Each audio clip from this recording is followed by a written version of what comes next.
Hello and welcome back to another episode of Gemma and Rach Let's Chat podcast. This is another episode with the one and only, backed by popular demand, Jamie. She can't get enough for me. The husband.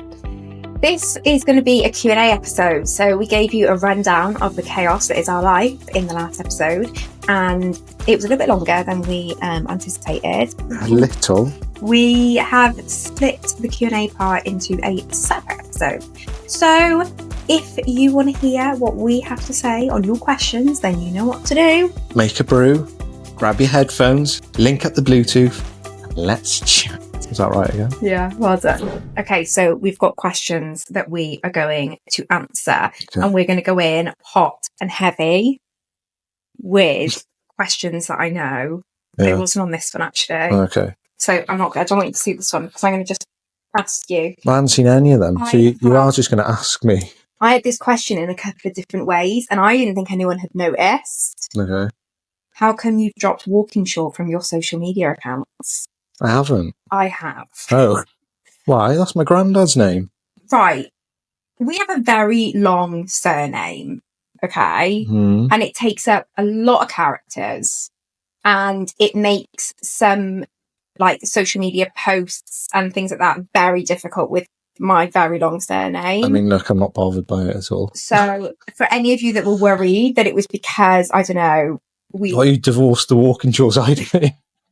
Well, some people don't know that you are Walkinshaw McGuinness is all your name. Okay. So some people, I think that Walkinshaw is like either my maiden name or like your surname. I used to just put McGuinness. Yeah, it's so long. And I've never done it.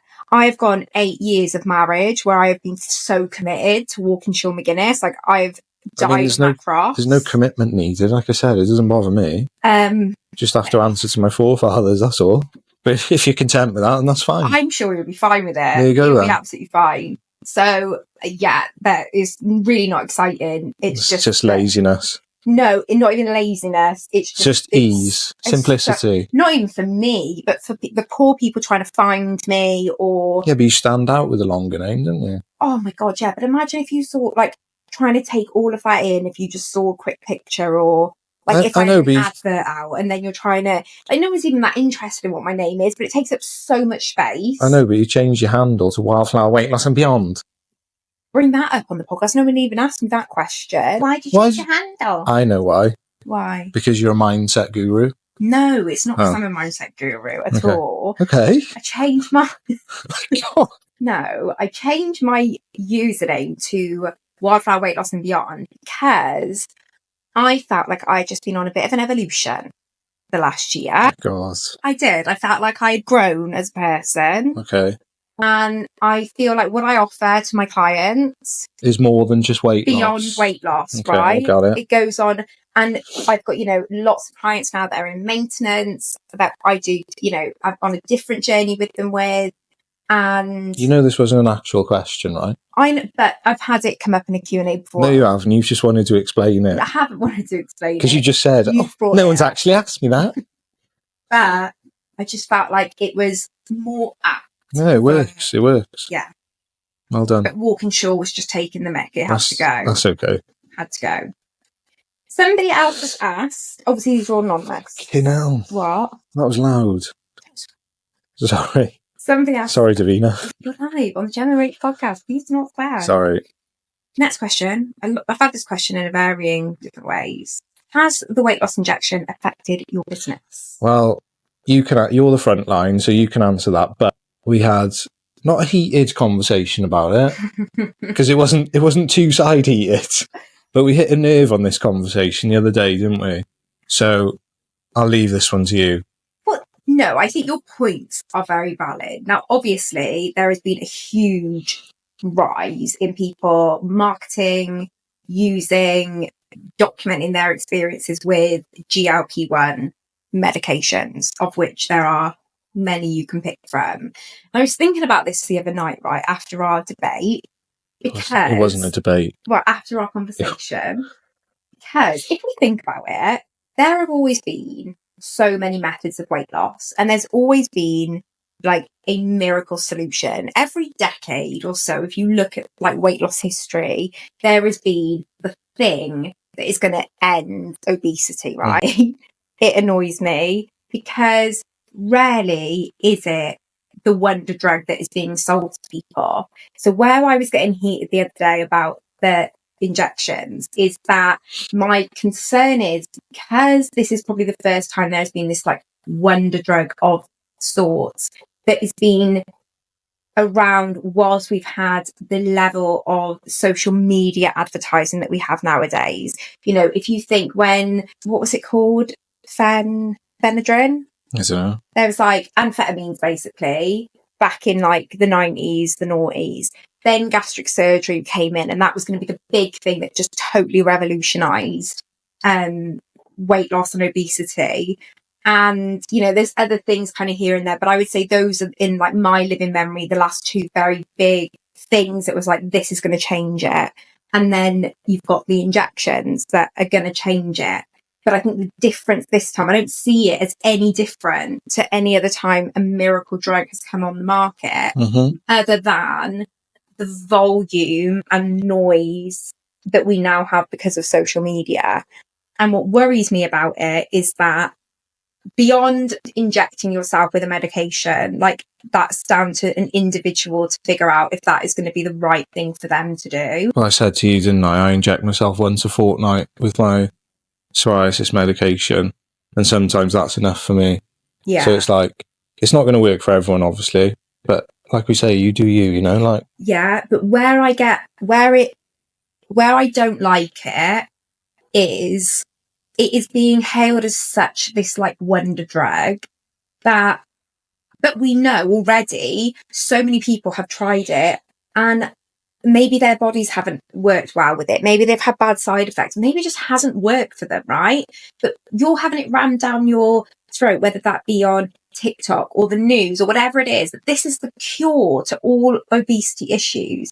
So if you try and use it and it doesn't work for you, I worry about the impact that's going to have on people's mental well-being, and actually the long-term effects that's going to have on somebody's ability to control and manage their obesity. Yeah. Because, you know, you're being told that this is going to fix it. If it doesn't, then you're going to feel even more like you're the issue.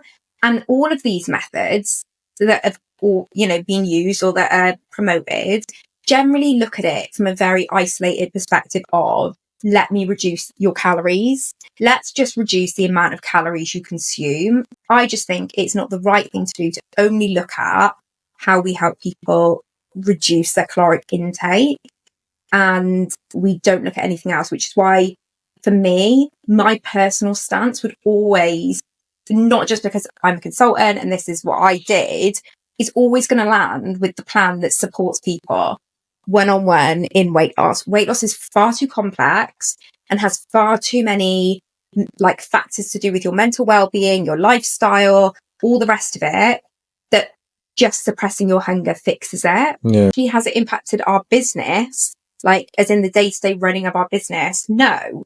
Like we know this plan works. We know that we have a formula that is not replicated anywhere else in the market. We know firsthand and secondhand that this works and changes people's lives. Yeah, it's a very long tangent you've gone on there. Yeah, but it's important that we give all of that, isn't it? I feel like it's important. People have asked me, at least you now know my thoughts. Okay, this one's for you then.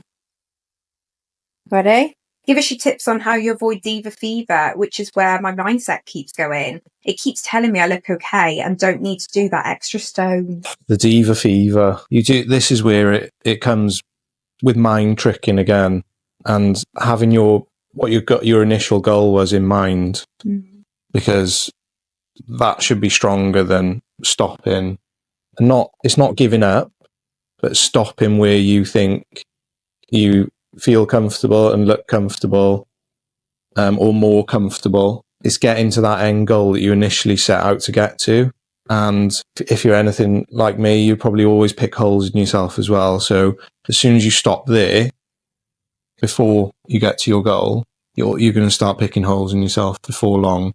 That's going to unravel. And then you'll always want to lose that extra little bit. And there is a time where you do have to stop. But if your initial goal, you haven't hit your initial goal yet and you still want to get there, that should be stronger than just stopping because your brain is telling you that you're comfortable or you look better or you fit into things better. And you will get that sense of, oh, if only I'd have just carried on. Because when you're in the moment, just keep that going.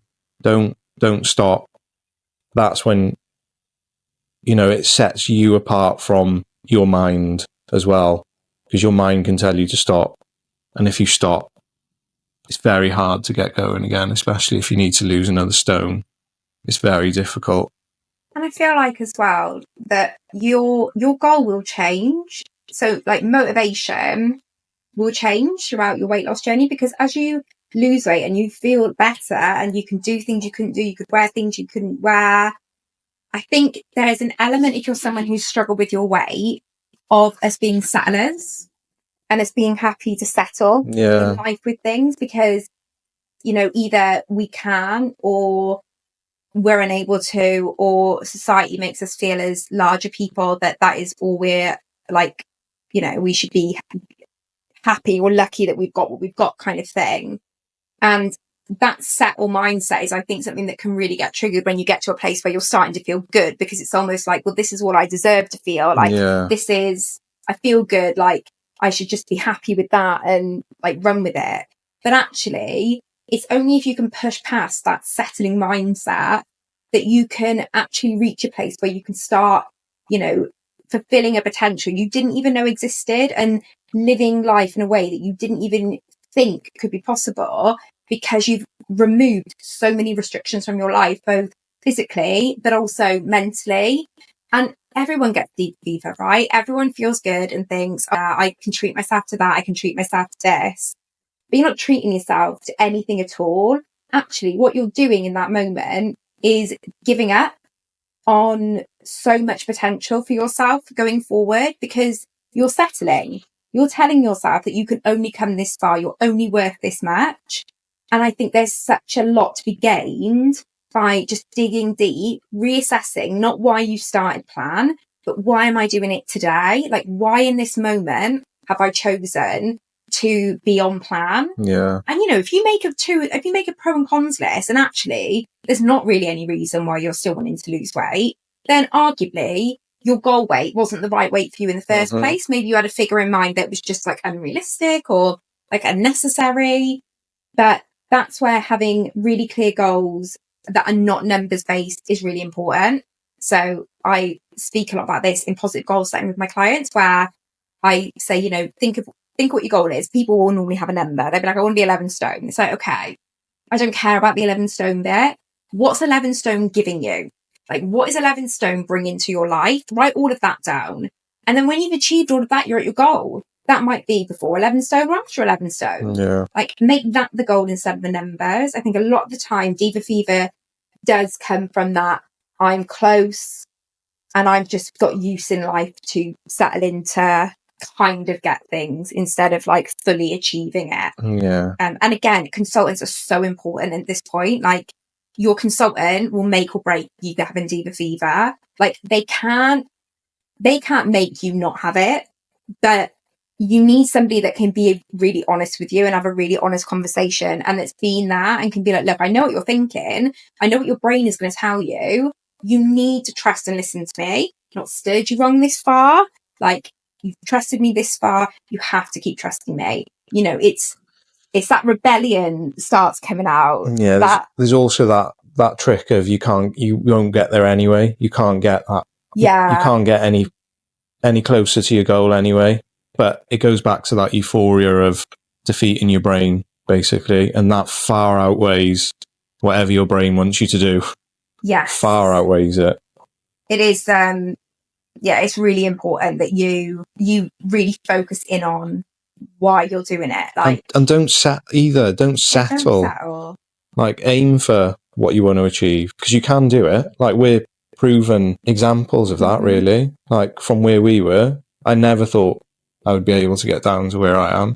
No. I like, And even if I thought I could have got down to where I am, I never would have thought I would have maintained it. Yeah, like same. that's always been for me the thing that's blown my mind is I'm like, yeah, okay, like I put on about 1.5 stones from my lowest weight, but again, that's nothing in the grand scheme of things. Mm-hmm. And to be like 3 years on now, I'm in my 4th year now of maintaining my weight. I don't think I have ever maintained my weight for 4 months in my life, let alone 4 years. Yeah. But I wouldn't have, if that is what I told myself, if I kept telling myself it wasn't possible, I wasn't going to do it, I didn't maintain I would never have got to where I am today. I had to just basically fake it till I make it and tell myself, no, this is happening. I am doing this. Like I remember so vividly before like the Slimmer Awards saying to myself, like, no, I am going to the Slimmer Awards. I am getting on that stage. I am wearing that dress. I am like, it's going to be amazing. And same with like business and things since like that visualization can be such a powerful tool if you're someone that's not naturally perhaps confident in your belief in yourself to help you build it up. If your goal is strong enough, you'll get there. Yeah. Because you'll obsess. Like you just won't stop and you won't settle. You will obsess on getting there, and you'll know when you get there as well. You just got to make sure that why is powerful. And also, like, so another thing that I do with my clients sometimes, I'll be like, well, I don't know why. I don't know why I want to lose weight. And I always say to them, like, do the 5 why exercise, which is basically where you just continue asking yourself why until you get to the root of what it is. So you might start off being like, I want to lose weight. Okay, why do you want to lose weight? So I want to wear nice clothes. Okay, why do you want to wear nice clothes? Because I've never got anything nice to go out with my friends in. Okay, and why is that bothering you? Well, because I'm not getting to go out and see them and like I'm getting FOMO and okay, why is that? Well, because I just feel like I'm not part of that friendship group. I feel like I'm just on the sidelines in a WhatsApp chat. I'm not actually out there with my friends making memories. Like I haven't got anything that I can look back on with those friends because I'm not there or I'm not in the pictures. Or so what starts off as a really like surface level, I want to lose weight, so I want to wear something nice.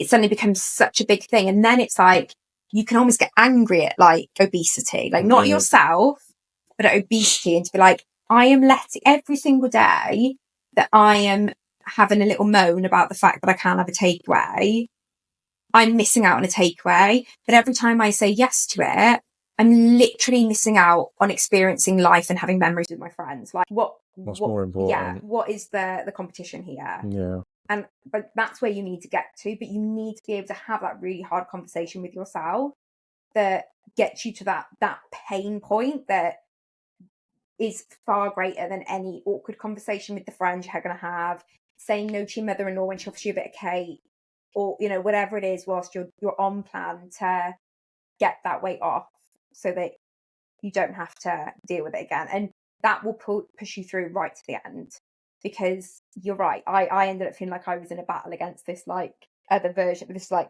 obesity, like this physical being obesity that I was trying to fight off. And I was like, if I don't get you down, you're going to come back for series 2, and I ain't for that. Exactly. Somebody else asked, will you do more Whitey in a Day videos when you step back up? I love them for inspo. Yes, we will. They'll be the same things, basically. What, as before? Well, no. Oh yeah, we'll do them together. We can put them on both of our pages. Same, okay.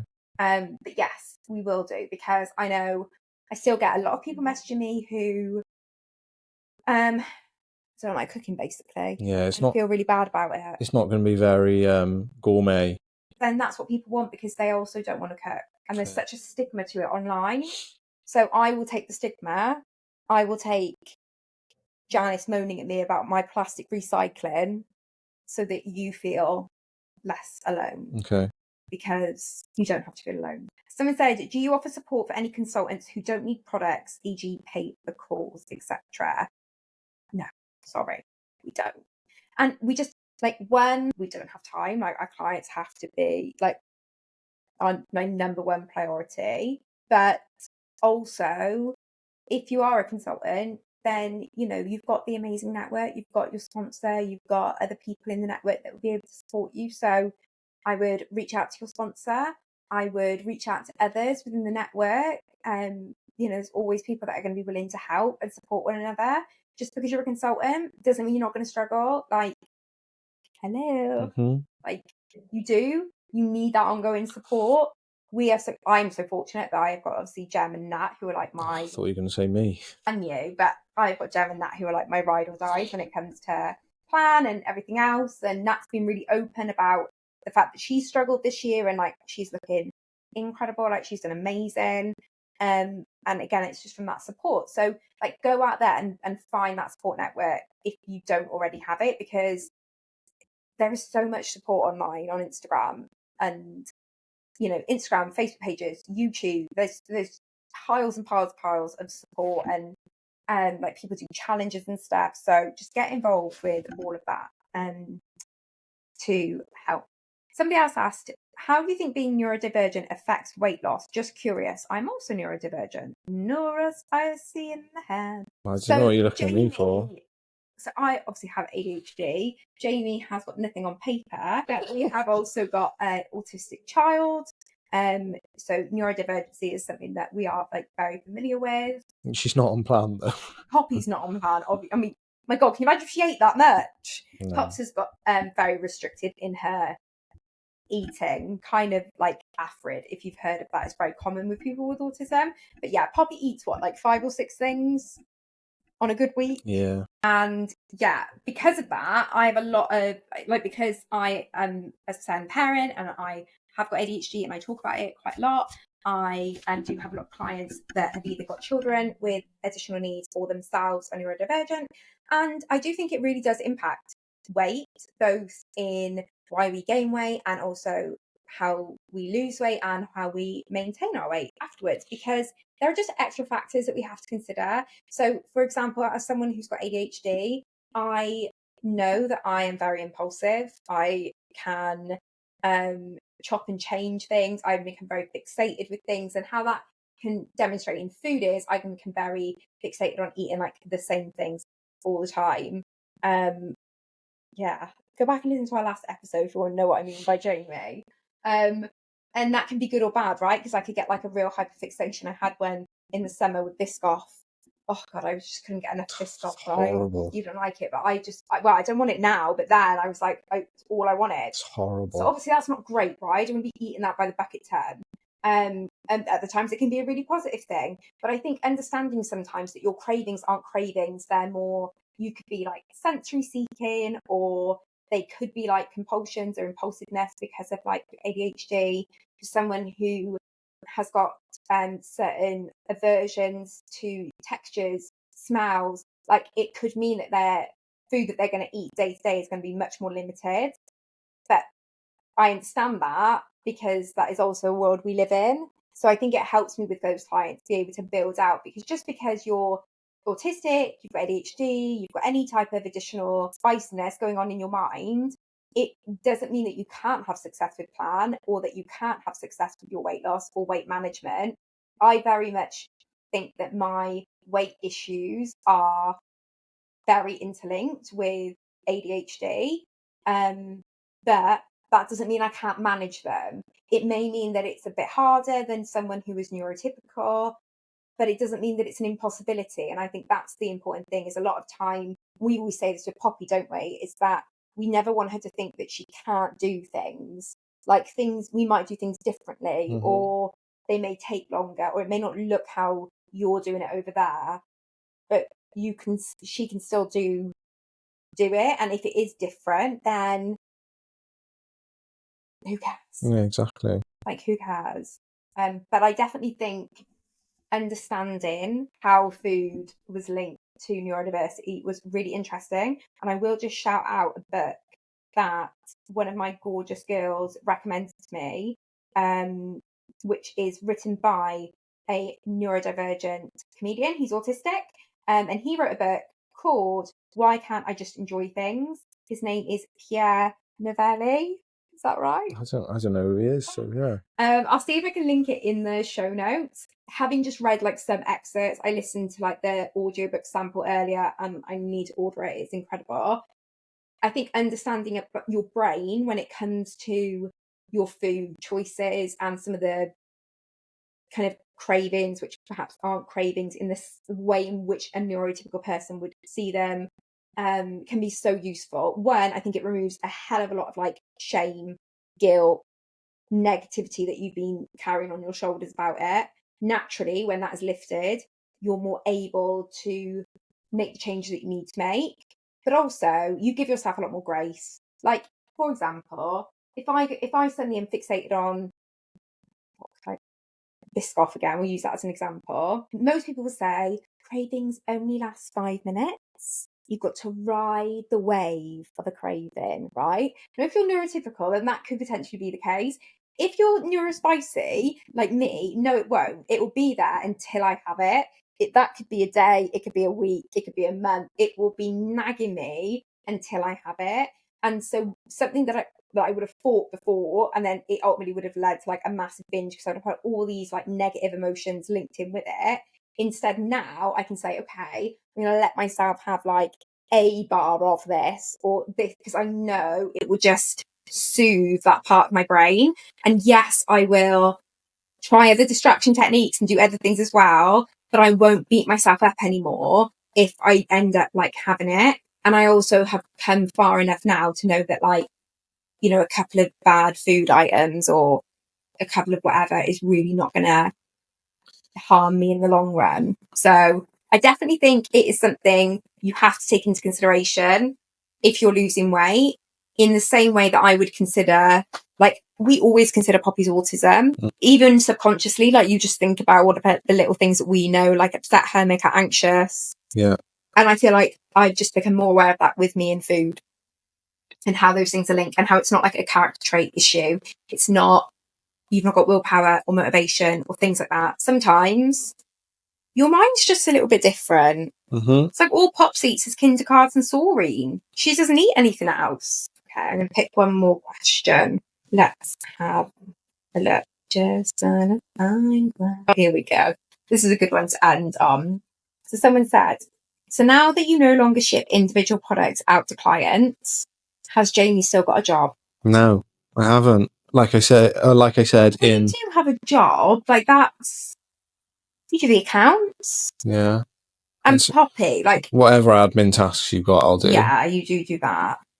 And Pop. Well, it's like this is why certain things are going to change after the first half term, isn't it? Because we've now got Poppy in a routine. We've got a routine. We've got some stability. Yeah.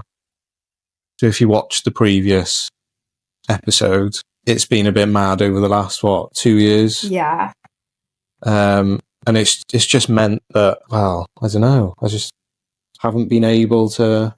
No, she has literally had you pinned down. Like, it's just like I'm almost not able to not be here just in case. Yeah. Parents will get that, like, especially other parents of son children. Like, it's very difficult to like establish like a career or a job, whether that's self-employed like us or corporate, because like so much can change so quickly. There's a challenge in reliability to whatever you're going to be doing, and the unpredictability of that over the last kind of year to 18 months has just meant that anything that we've wanted to put in place for you to do, it's just been kind of hampered by Popper. We were going to have a couple of goes at it, but something happened, didn't it, straight away after. But it's like, even though she's not here in the day anymore, like, this is why we've made the decision on changing things. But previously, she used to have every Wednesday off. Maybe she wouldn't be in nursery for a full week anyway. On there, it was very sort of hit and miss with nursery.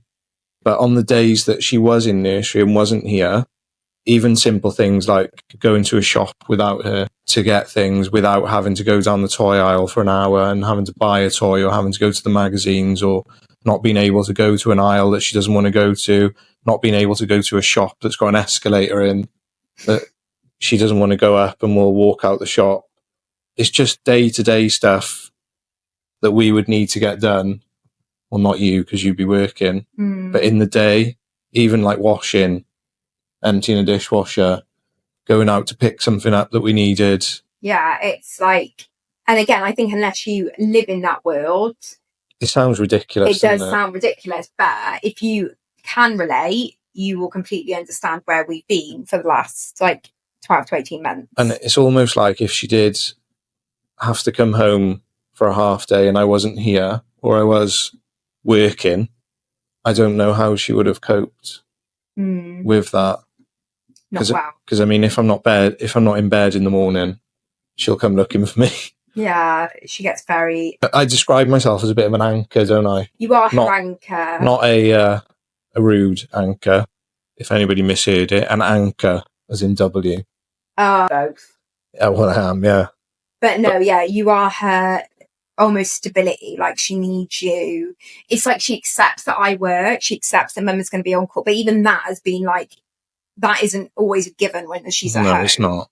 But it's been impossible. However, if it wasn't for this business, we always say we do not know how on earth we would have ever survived where we are now. Like, this has given us like such a lifeline. And Pops, really, because she's come on so much since we've been able to spend more time with her. Yeah. And now, which is why we're so happy that she settled in school and that she's almost done a full term now, which is like, it's mind-blowing for us. Like, I don't understand how she's done it. This is something that we never thought would happen. Get her into a different setting, plus having uniform, plus do her hair, like being around school shoes.